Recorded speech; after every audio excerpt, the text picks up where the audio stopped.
Yeah, I'll pour you a glass first. Don't know how much you want, but smells good. Yeah. Well, hello. So, you ever heard of this? Yeah. You guys ever heard of this Apothic Inferno? Aged in whiskey barrels for 60 days. I don't know if I could wait 60 days for that, but look. Bold, dark fruit, maple, and spice flavor. 15.9% alcohol there. Puts hair on your toes. Yeah, I'm not really a big wine drinker, but man, I'll drink this while I'm running a marathon and playing hockey or something. Anyway, what are we doing today? Well, I'm glad you asked. Oh. We have a Panzer BP12 shotgun. Gen 2. Generation 2. There's lots of Gen 1s out there. The Gen 1 is a little bit different. The Gen 1 does not, or the Gen 1, excuse me, has a charging rail on the top. They got rid of that for the Gen 2. And there's also an interchangeable piston on the inside. Gen 1 has one piston, Gen 2 actually has two. One for heavier loads, one for basic loads. So there's not a lot of videos out there as far as dismantling and cleaning, and we've already run this one through the range quite a bit. And so we're gonna give it a nice cleaning, and we're gonna show you guys how to do that today. Yep. It is a little tricky, and the piston is certainly the hardest portion of the breakdown. So anyway, yeah, well, there's a lot of demand for a disassembly video for a Gen 2, so that's what we're gonna do today. And then we'll clean it off camera, and then we'll reassemble it back on camera. And if you guys have any feedback for that, let us know. If there's something we missed, let us know. We'll try to answer questions.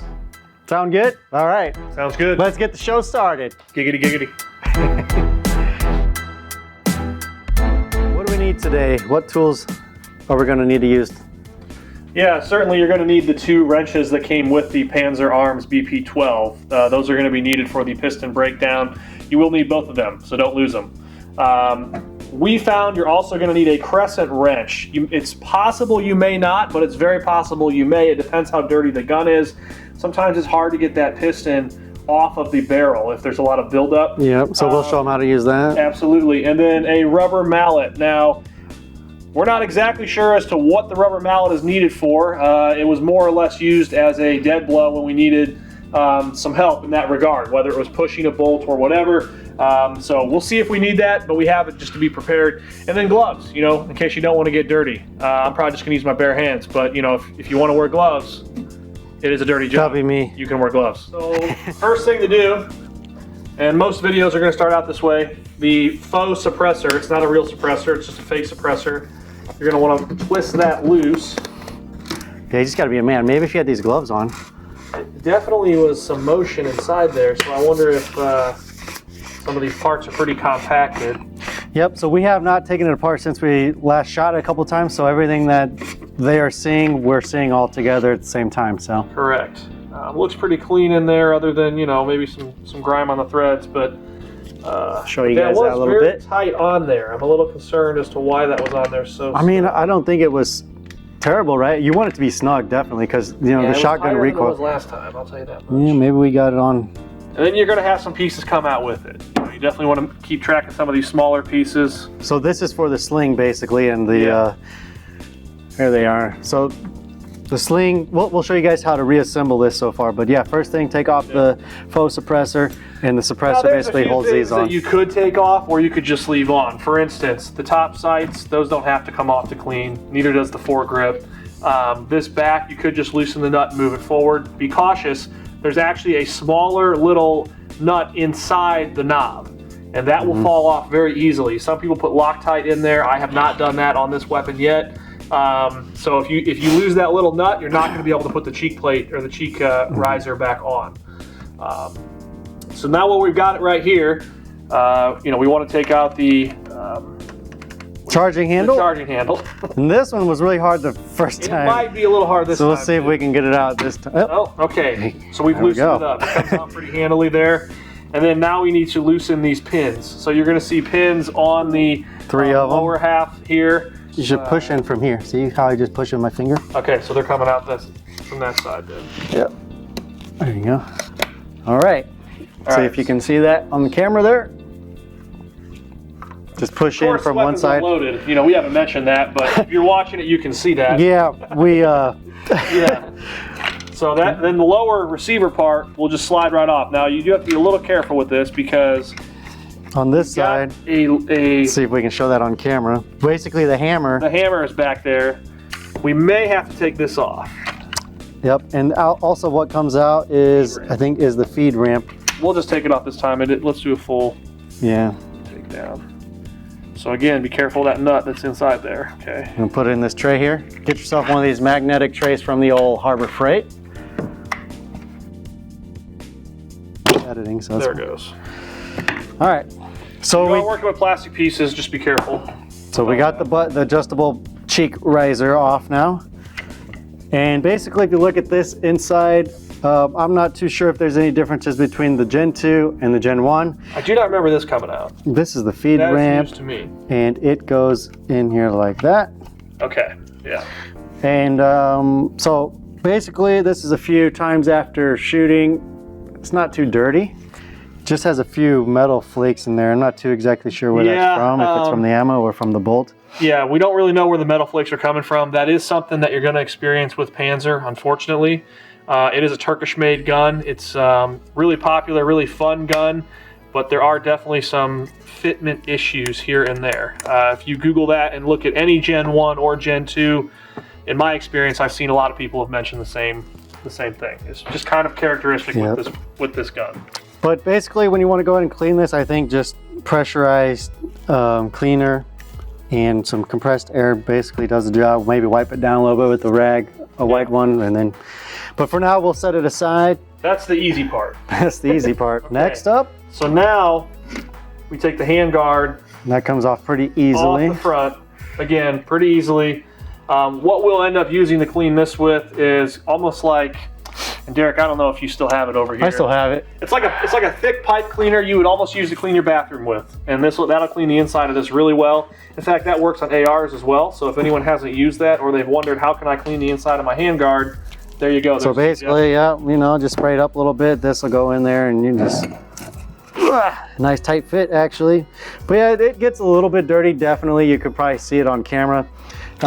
It's just basically because it's obviously got all of the gases blowing back to send the bolt back, and just gets all caught up in there. So it's a good idea to run a rag or some light cleaning through there, I guess. So we'll set that aside.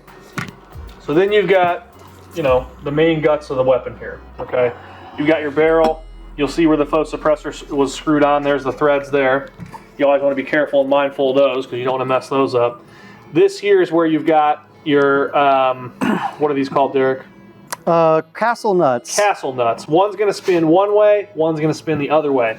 So this is where you need a buddy, right? I won't exactly know which one's going which until we get to that part, but that's why you need these wrenches. They fit right in here, and it does help to have a friend either to hold this for you because you're going to have to go one way, one the other. It is kind of a unique assembly on a weapon. I've got shotguns, pistols, ARs. This is the only gun that you do that with. So, and then inside here, so you can kind of understand the mechanism, you'll see the spring pulls back, and this is your piston here. Now, which piston do we have right now? This is the standard piston, okay? Mm-hmm. Now, you will see there is some wear on there, Derek. I don't know if you can see that. So, did you bring the other piston too? I did bring it. Okay, so we can compare it? Yes, actually I'll get it out right now. When you order this weapon, okay, they're going to give you your chokes. With a nice little carrying box. Little case there. They didn't give me that. That's for something else I threw in there. But so we'll show the camera. Then you'll see here's the other piston. Now you can see this one's been used. We have used them both. Now was that the original that came with it? This is the original is in here. So this is the HV heavy piston. So let's go back a little bit. So when you buy this gun new, you're going to get this one already assembled. So this is the standard piston. Standard basic piston. Now that standard it's a little bit longer. Is used for all loads, birdshot, light loads, heavy loads. It will now, but Panzer advises that there's a break-in period. The break-in period consists of shooting a lot. I mean, there is no standard number they give you, but shooting a lot, kind of doing a lot of heavy buckshot and slugs to really break the gun in and blow any of that other stuff out and get the parts kind of meshed together. But then after that break-in, they recommend for slugs and buckshot or heavier loads using the HV piston. They do say to not routinely and consistently, repeatedly shoot heavy loads with the piston that came in the gun, even though that's okay during the break-in period. After you've gotten the gun broken in, you use that for your target loads, your bird shot, skeet, all that good stuff. You use this for slugs and home defense, buckshot, heavy, that sort of thing. Now we, a few months ago, did swap this out, and we assumed it was broken in, but we were a little early. What happens is, because this is a little bit shorter and it's got a wider gap in there, it takes more gas to, you know, make that semi-auto function work and blow the bolts back. Well, so what essentially happens is you have failure to feeds, failure to ejects, and then you're stuck with a malfunction. So be sure to really break the gun in. I'm actually happy with the basic piston right now. It cycles everything. You know, I have contacted Panzer about maybe buying a second basic piston just to have it. But they haven't gotten back to you. Right now with everything going on, they don't get back to you. I've emailed the company in Turkey. There's also apparently a warranty center in Pennsylvania, but I haven't had any luck. I've called, I've emailed. They're selling a lot of these guns, and it is, for all intents and purposes, more of a budget gun. I bought this for $600. I think now it's $699. There's a few sites out there. I've seen it as high as $899. So with everything going on, it's a popular gun. It looks mean. It's the baddest one on the block, but you know, it's not a $5,000 AR-15 by any means. So, you know, be cautious of that. Yeah, so just to summarize all of that, this is the piston that it comes with, and you're supposed to break in the gun with this piston. And then once it's broken in, swap it out. But we have decided that we're just going to keep it in for now, or you will. Yeah. And it's working fine the way it is, and no problem shooting any kind of bird shot even. So, yeah. Okay, so we'll take off these castle nuts, huh? So now we're on to the castle nut. There's one for you, Derek. We have to let's figure this out. Kind of position this. I think the first time when you bought it, and the first time we took it apart, it was really hard to get off. And then when we tightened it on, I don't think we tightened it as much as they that is true. manufactured it, I guess. So I'll just hold mine and I'll let you turn the other way. Well, wow, look at that. Never mind. That came off real easy, folks. Yep, there you have it. But when you do it, don't give up. The first time, okay, here's what happened. The first time from the manufacturer, it's going to come with Loctite and stuff on it. You can show it to the camera up there. There you go. It's going to come with Loctite in there. It's certainly going to be very snug. And then when you've shot a lot through it, you know, it's really going to clamp down. There's going to be lots of grime in there. So the very first time you take this off, it's going to be difficult. Yeah. So the way it came off is that one went counterclockwise. This one we just held in place, but it would go the opposite way, right? Now this is where we run into trouble. Because then we also have these two semi half moon washer type deals, right? So I think we have to slide this down, right? Yes. And this comes out, and if you saw that, they just fell out of there. I forgot about this, but Derek has made a great point. These go around the barrel underneath that carriage bolt. What is that thing called? The castle nut. It goes inside this groove, so we can show this here. Yeah, I'm not really the best when it comes to bolts names, but so they fit around here, and then this castle nut will just. They hug around it like it's a woman's garter hugging her leg. Okay. and then they just get protected by the pantyhose here. Yeah, exactly. Something like that. That's right. All right. Now this so there you go. will slide right off. Okay. Here's where we may get into a little bit of trouble. This is your piston. There's not that much grime on here, okay, but you can see how gummed up it is. You do not, as we learned last time, you do not want to try to pull this off without cleaning this first. And that is a bit of a pain, because if it gets stuck on there, it really gets stuck on there. Yeah, we could not get that piston off like it should. You know, it should just slide off the barrel easily, but the problem is over time with shooting it a lot, you get all this buildup from all the gas and gunpowder from the holes here. Yeah, you'll see and it just clogs up. It almost, when I'm pushing on it, it's almost like tacky, like almost a gum inside the inside all the grunge there. So we need to kind of clean that if we need some crud buster or some. What do you think if we took that razor knife thing that I had just to scrape it off? We could try that. Do you want to spray it first with some? Yeah, we could. Put down a towel under it. So one person has to hold this back, or use this. All right. Bore scrubber. So I'll just take this brush. Yeah. Man, I wish we knew now what we didn't know then, you know? Yep, so that's why we're making the video, so that you guys can learn from our mistakes or what we learned in our learning process. You will notice on another castle nut that we will encounter, I do have a little bit of a mark on that from tools because we had such struggles getting getting these off. We had to use, you know, we definitely didn't want to harm the gun. Shoot it up a little bit, but yeah. Let's see. At this point, now it's probably dirty on the inside of there, right? Yeah. So, but what we did before was we put this crescent wrench. You know, let's let it sit for a little bit. I think if we let it sit, we might have a little more luck. We do find that using a straight blade or a razor blade, X-Acto knife style, in that regard helps scrape off some of that grime. You definitely want to be careful not to mar the finish. Yeah, I mean it's this type of metal here is pretty hard metal, so heat treated and all. So we're doing a little bit of cleaning in this video. The barrel cleaning and all that, we'll do that off camera.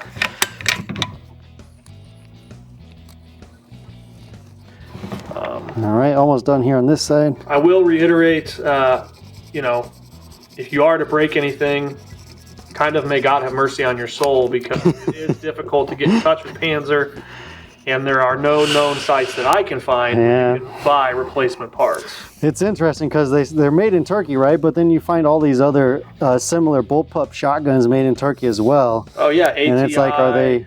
There's one called Ruckus. So you want to wipe it on? Yeah. That aerosol can's not spraying so well because it's been out here in the cold, and I think we'll have to find something else to get the rest. Nope. So we got it past. We got it past that point. And then if I just... It's coming. There we go. Just kind of push and turn. Well. Now this is where we may need our trusty crescent wrench. So what's it getting caught on now? This should be thinner, right? I think it's probably got grime inside of it. Oh, try it again.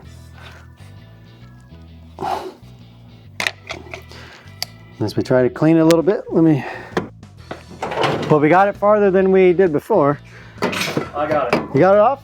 So I got it off. So how did you do that? You just yanked it like a man. I think this stuff that we sprayed, because while you were holding it, I sprayed stuff in here. Okay. Because there's a lot of grime inside.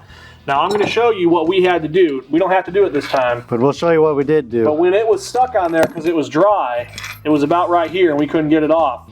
So we put this crescent wrench on there and we hammered on it with a rubber mallet if you can, because we don't want to mark anything. So we didn't use pliers where to we didn't twist on it or nothing. We just put this over the top of it and we applied pressure with that mallet down, and it eventually came loose and fell down.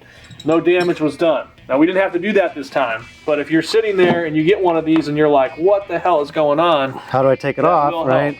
So here, take a look at what the piston looks like after we've been shooting it for a little bit. It does have some cleaner in there because that's what we had to do to get it off. But yeah, it's not too bad. I don't know if this camera picks it up better. So this is your standard piston. And to compare it with the HV piston, the high velocity piston, the HV piston is shorter and it looks like it's thicker, right? Now the HV piston, we didn't have the issues of disassembly with the HV because it's wider. Yeah, this one. And it's thicker, so it slid in and out of there a lot easier. So this one's made tighter to break in a little bit better, I think, to capture more gas than what this one does, actually. I'm not an engineer for Panzer, but what I feel is that the gun was originally designed with the HV, and then they realized that it would not cycle smaller loads, so they said, how can we fix that? So then they included this piston in there, and that was probably an afterthought. Now, again, I'm not speaking on behalf of Panzer, but, you know. Yeah, but I mean, this one, it's in there like this, so those holes kind of line up right there, and it's a little bit taller so that it makes sure that it captures more of that gas. And blows it back. To shove this back, to break it in, to wear it in a little bit more, and cycle some more. So once the spring is softened up a little bit more maybe, and the metal on metal wears its own kind of grooves in there, then it should be easier to cycle with the HV. But so far, I think we're gonna put that one back in after we reassemble. For sure. Okay. So next step, remove this castle nut at the upper receiver. Its basic function is just holding on the barrel. That one was harder when we first did it, but this one seems a little easier, right? Yeah. Yes. There you go. So that's what you got to do. So, yeah. This is your upper receiver, your basic upper receiver. It'll be easy to clean. We'll set that aside. And then this piece pops off. Yep, let's make sure we show that to them. Here, we'll put it back on. Oh, anyway, turn like this, I guess. Oh. So you got the spring here that's got tension, right? So you release that tension, and then there's your bolt. And everything just kind of loosens off the front of the barrel. So pull it back, lift the back part up and out of the bolt assembly here. So you'll be able to get the bolt out, which isn't too dirty right now. Here's your spring. And here's that castle nut. Spring. Word of the day is castle nut. Okay. So that's basically it as far as the disassembly of the Panzer BP12 Gen 2 shotgun. You've got the barrel here. Now that's just a piece of pipe that's really easy to clean then. We have a ultrasonic cleaner that we're gonna turn on, and we're gonna use that for easy cleaning. Highly recommend, especially if you wanna get these pistons really clean. There's one more thing in here, it's the choke. Oh, yeah. We'll show them real quick. You use the end of this tool. I think I just forgot the name of it. But yeah, it fits down in there for the right size of the grooves that are in the choke. Twists out of there just like any other normal shotgun slug or shotgun choke. And ultrasonic cleaners definitely clean these up pretty easily and pretty fast, right? Cleans the threads out. And there's what it looks like after Now, once you've got the parts rounds. all apart here, the cleaning itself is pretty easy. The hardest thing to clean is the barrel itself. We had to do quite a bit of work on the inside of it, and I don't know if you're going to be able to show them. Yeah, because we had it's a dirty gun. We had a lot of rifle slugs, so I'll take a picture off camera and I'll put it in the video, and then we'll show them what it looks like clean, I guess. Yeah. All right, so we'll be right back for reassembly. So looking inside of the barrel, you can see a lot of this caked on debris inside of the barrel, and that is from all of the rifled slugs that we were shooting. So you can really see how much we had in there. So the only way that we were able to figure out how to get it off was using this tornado brush, and the recommendation is that we use it dry in order to scrape off as much of that fouling as possible.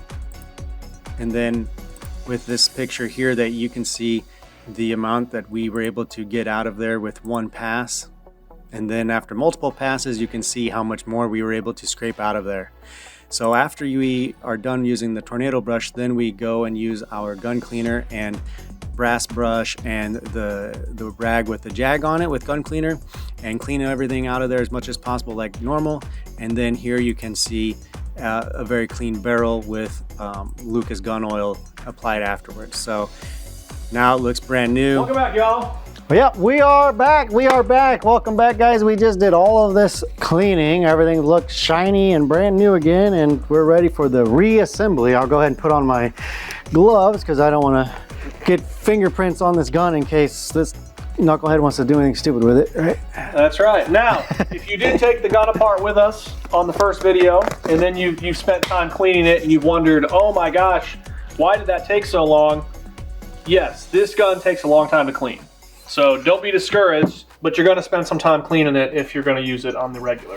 Yep, but ultrasonic cleaner definitely speeds things up a little bit. So this is very true. Let's see. So what's the first thing we need to do to put things back together, right? And Probably take the upper receiver. I'm doing this all from memory, so. We need the upper receiver, the barrel, the spring. Well, first we have to put the castle nut on to the receiver, right? No. So this has to go on here. Yeah, but you got stuff you got to put in here first. Well, yep. You'll need to have the bolt, which the bolt we would put it into the barrel like that, right? And then, well, put the bolt in, but then we need the spring. Is that how it goes in there? Yeah. Yep. Yeah. So you have the bolt, the castle nut here, the spring. Okay, so guys, just so you know, one end of the spring is wider. One end of, yep, so we just learned this. Make sure that you use the wider end of the spring that fits over the castle nut. You'll know it's not correct because when you put the other side on, it doesn't go up snug to the... This is our third time assembling this weapon, and we did not know that until now. So you learn something new every day. Word of the day, if you remember, is castle nut. Castle nut. All right, now everything can go back on like we had it. Oops.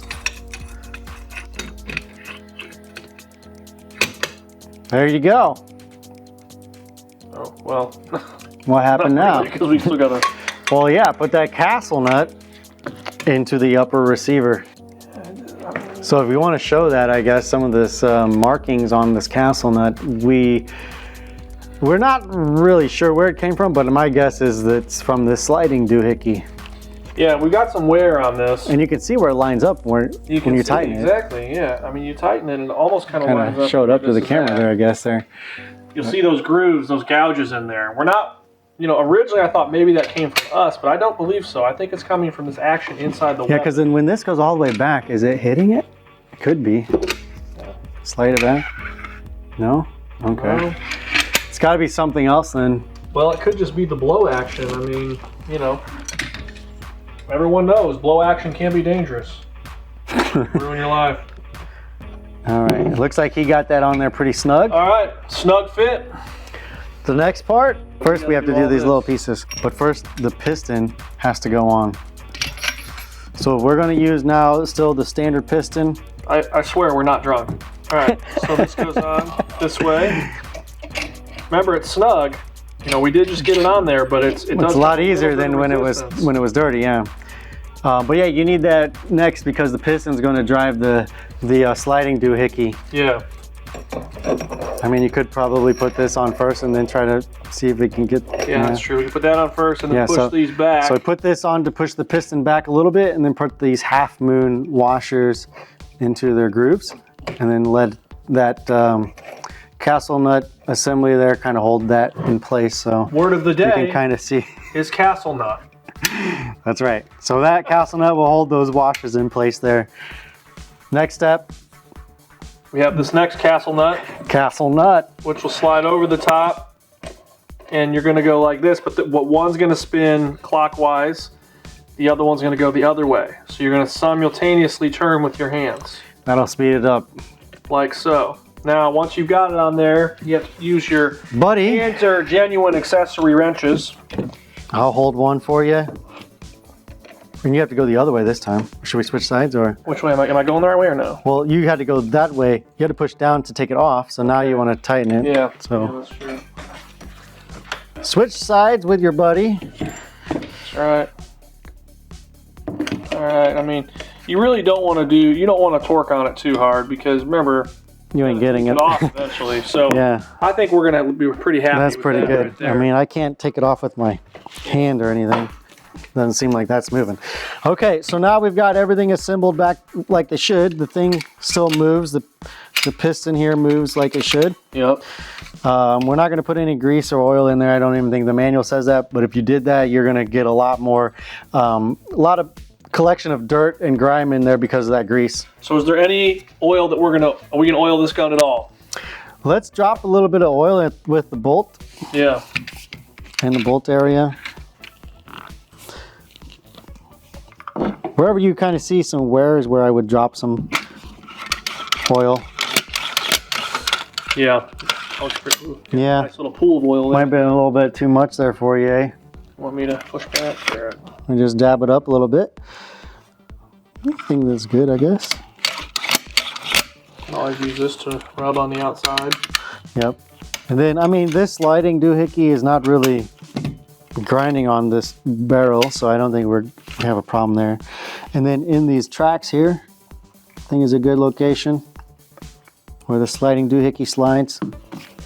Maybe you can get a shot of that. Professional terminology here, sliding doohickey. Yep, sliding doohickey.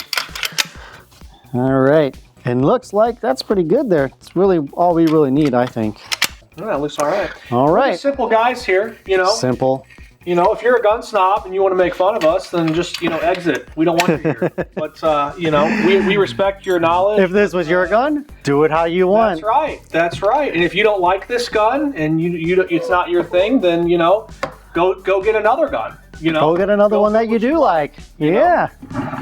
If you don't like the music to this amazing video, well, play your own music in the background. That's right. Learn to play the guitar, motherfucker. I mean, it's not my problem. All right, next up is the hand guard. Slide that over the top. I'm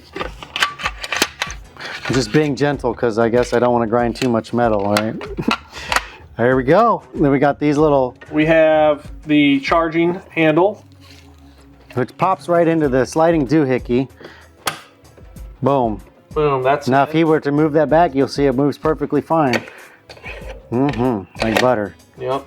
If you don't like gun oil, use butter, right? Smooth. Very smooth. Now, how does this go on? Could you inadvertently put that ring on backwards?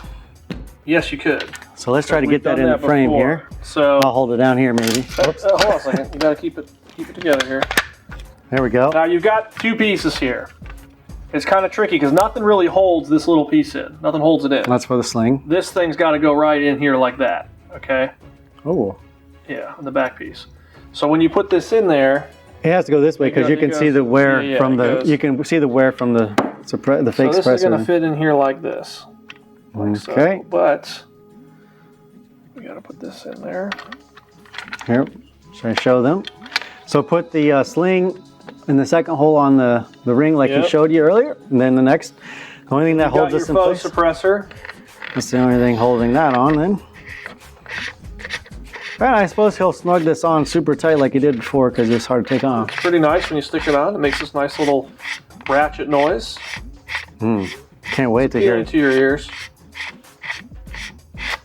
Oh, there it is.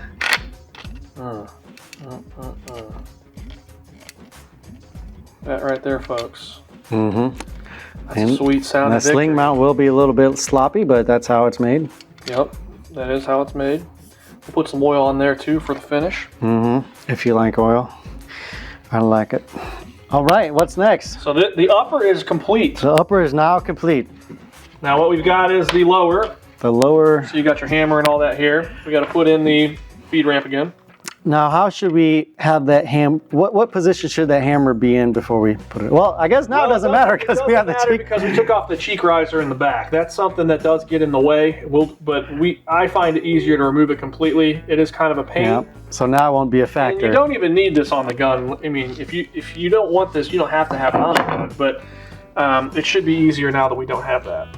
So it'll slide in there like we just took it off, and then you see these pins here. We just pop them through with our fingers back in. Yeah, we lined up. Let's see. There we go. Now let's push them in. Boom. Mine's in. Can you push that in? Maybe that's make sure we put it in, put the receiver and the upper receiver back together. That's it. And then you can push them in. That's it. Push it on safety for all you safety snobs that are gonna yell at us. Now you may see from your cleaning products a little bit of wear. That's okay. You know, we'll put some oil on that. It'll be a nice routine smooth black finish. And then we've got the back piece here. Well, we'll call that the cheek riser, adjustable cheek riser there. It is kind of a little bit of a pain. I might have stuck it on there too far, actually. Okay, I might have, yes. Okay, there we go. So you want it to be loosened up. I prefer it all the way down, but for the purpose of this reassembly, I'll have it up a little bit.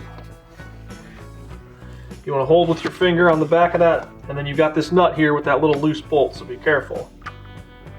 Kind of want to hold it and spin it at the same time. Again, some people will use like super glue or Loctite to keep that in there. I haven't done that yet. I've heard that it works nicely. And then, I mean, the Loctite is for the threads. You wouldn't want to use it there, so I would probably just use glue. Well, you would use glue. You would for the head of for the nut to be into that slot exactly of the grooves of the plastic one. Okay. And that, folks, now let's see if it... I think that's it. Yes. Okay. So we'll do another test. So we'll pull the trigger, keep our hand on the trigger, go back. And All right, reset and fire. Resets and like it should. So there it is. That is the previous video was the takedown. We cleaned it, and now that's the reassembly of the Panzer BP12 Bullpup shotgun Generation 2, courtesy of Turkey. Again, very fun shotgun. More budget oriented. You know, it's not a $5,000 AR-15, and that's fine. This is a gun you take to the range, have fun shooting targets, blowing stuff up, have in your house, you know, for home protection, you know. Yep. I mean, I wouldn't go too far with that with the semi-automatic gun, but I mean, semi-automatic shotgun for home protection, but if it's reliable with this piston and you haven't had any issues with a certain amount of load or a certain type of load that you've gotten for it, have at it. Yep. It does give you feelings of nostalgia. You know, sometimes if you're role playing with your buddies out at the range, you know, you feel like maybe you're in one and you're just blasting large shells. It's fun, believe me. Yep. It's so fun. If there's anything that we missed or anything you guys want to see more in detail, let us know in the comments section and we'll try to clarify that. But overall, I hope you guys found this video very helpful for the Gen 2 version of the Panzer BP12 shotgun. And let us know if you got any more recommendations for future videos.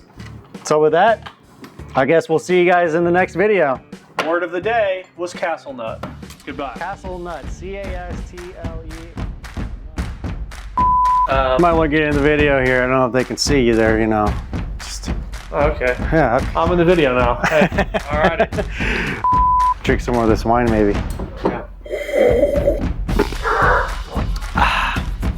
Don't mind the dogs in the background. There's snow on the ground, the dogs are barking, and we're wearing flannel. Wintertime. Talk about something, Derek. Okay.